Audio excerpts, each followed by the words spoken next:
Hello everyone and welcome back to the Clutch Chess International. We are continuing the match Jeffery Xiong versus Magnus Carlsen after the first 3 games that Magnus won 3-0.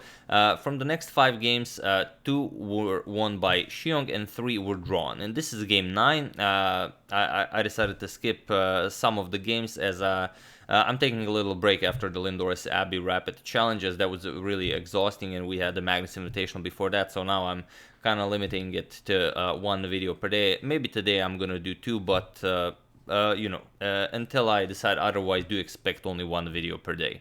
And now we're continuing with game 9, and it's a very interesting game. In the previous video we had sacrificing without attacking, and here we sort of have, we had attacking without sacrificing, and here we sort of have attacking with sacrificing, but you're gonna see what I'm talking about. So in this game, Xiong is white, and he opens with e4. We have c5 by Magnus, and now knight to f3. We have d6, d4. So just a normal open Sicilian. We have c captures on d4, knight captures, and now knight to f6. We have knight c3, and of course a6, the Najdorf is on the board. And the bishop to d3. Here you can play a lot of moves, like any move here you can pretty much play. Bishop c4, bishop d3, you can play f3, you can play h3, you can play h4, you can play rook g1, you can develop the bishop, you can play bishop to g5. So there are so many ways, of course, you can play against the Najdorf, and Xiong goes for bishop to d3. And okay, Magnus will flank to the dark square bishop, so he wants the castle by going like this. We have f3, defending this e4 pawn, and since Magnus will probably play bishop g7 and castles, Xiong is preparing bishop to e3, queen to d2, and then use the queen-bishop battery to trade off the dark square bishop. So bishop to g7, and now bishop to e3. We have knight to c6, and queen to d2. Now we have this idea that we've mentioned.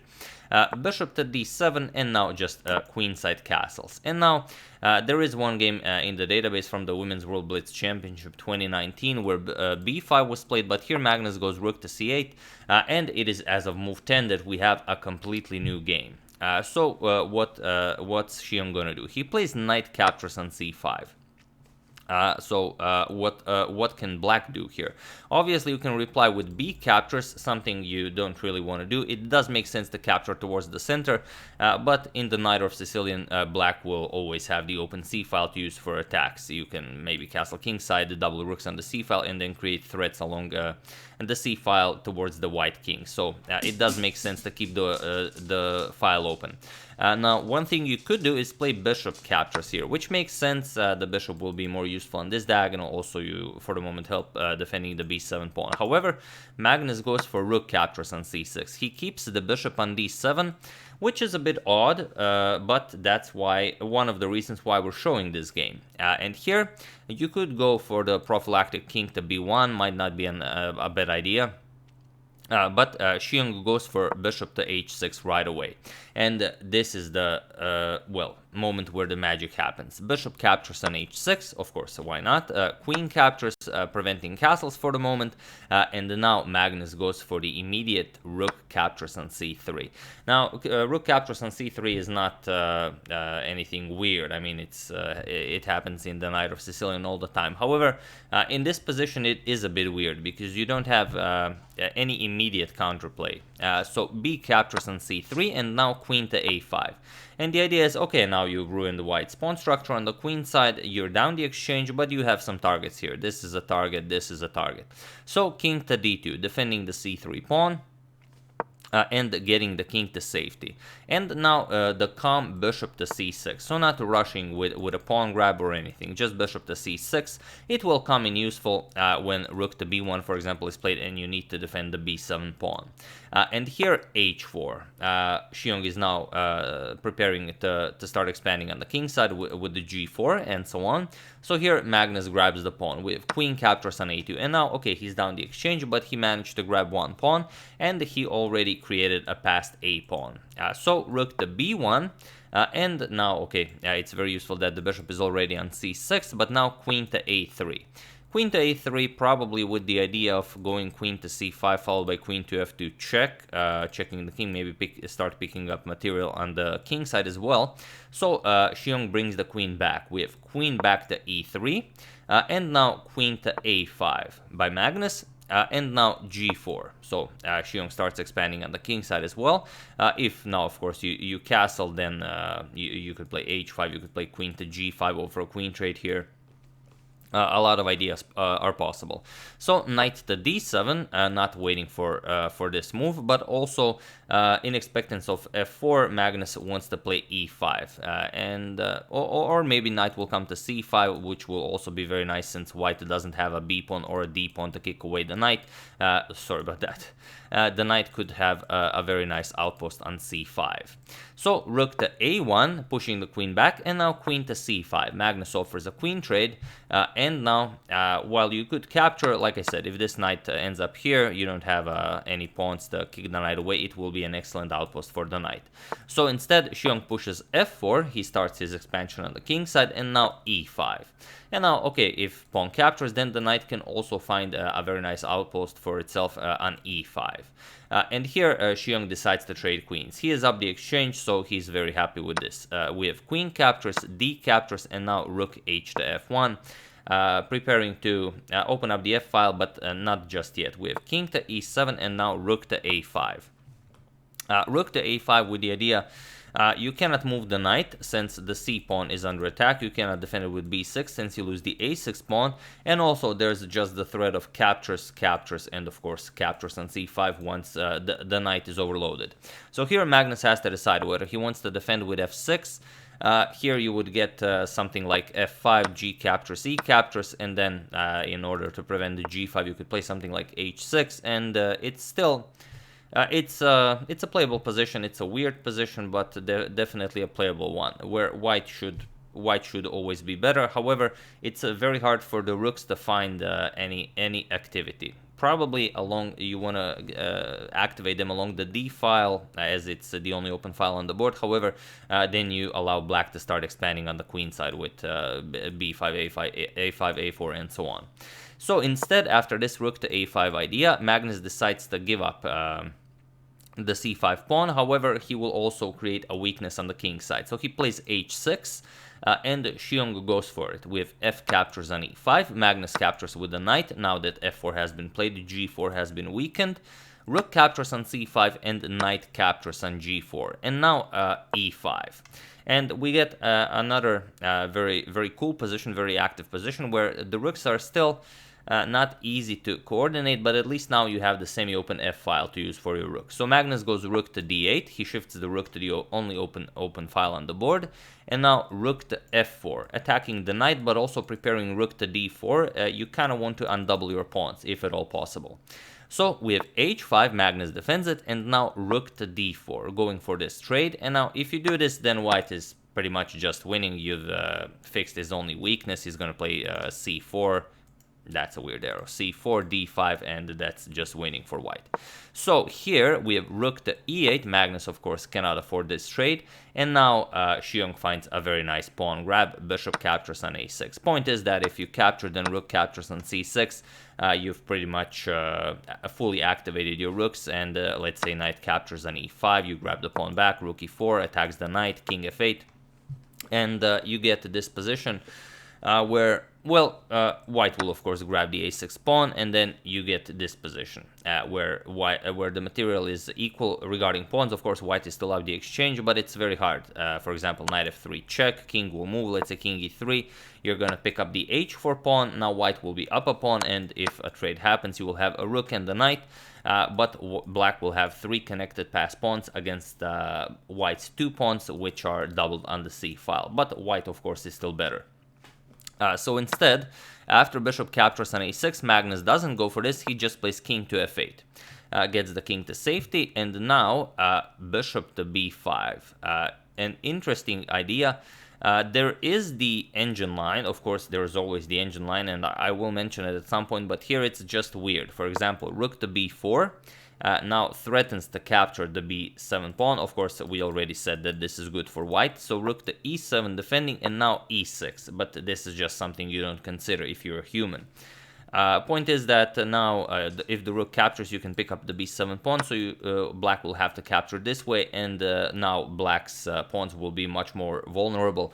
as well, there's nothing that a rook likes more than an isolated pawn. So here, instead, after king to f8, this is a pretty wild plan, of course, that we just mentioned, but Xiong goes for bishop to b5 right away. Now Magnus captures the e5 pawn, and now it makes sense now that you see it, because you're gonna lose the e5 pawn either way, so why not mess up black's pawn structure in doing so. But okay, knight captures on e5, and now bishop captures on c6. We have b captures on c6, and now rook to e4 with a double attack on the knight, but now Magnus plays f6. And this is definitely one of those situations where it is okay to play f6, especially if you look at it now, as long as this pawn is defending the knight and this knight defending the pawn here, white's rooks are just useless. There's no good way to make use of them. This is just an unpenetrable barrier. So we have king to a3 and now king to f7. Magnus also brings his king into the game. King to f4 and now rook to a8. And now if you don't want for Magnus to start creating some threats along the back rank, there are a lot of weaknesses here.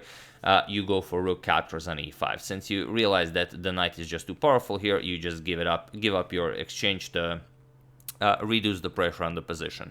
So rook captures on e5, we have f captures on e5 with check, king captures on e5, and now rook to e8 with check, king to f4, and now rook to e6 defending. And now after 38 moves, the material on the board is equal. We have c4 by Xiong, and now comes rook to f6 check. We have king to e4, and now king to g7. We have rook to e5, not much you can do in position like this, and now rook to f1 by Magnus. We have king to d4, Xiong now tries to bring the king over to c5 to eliminate this pawn.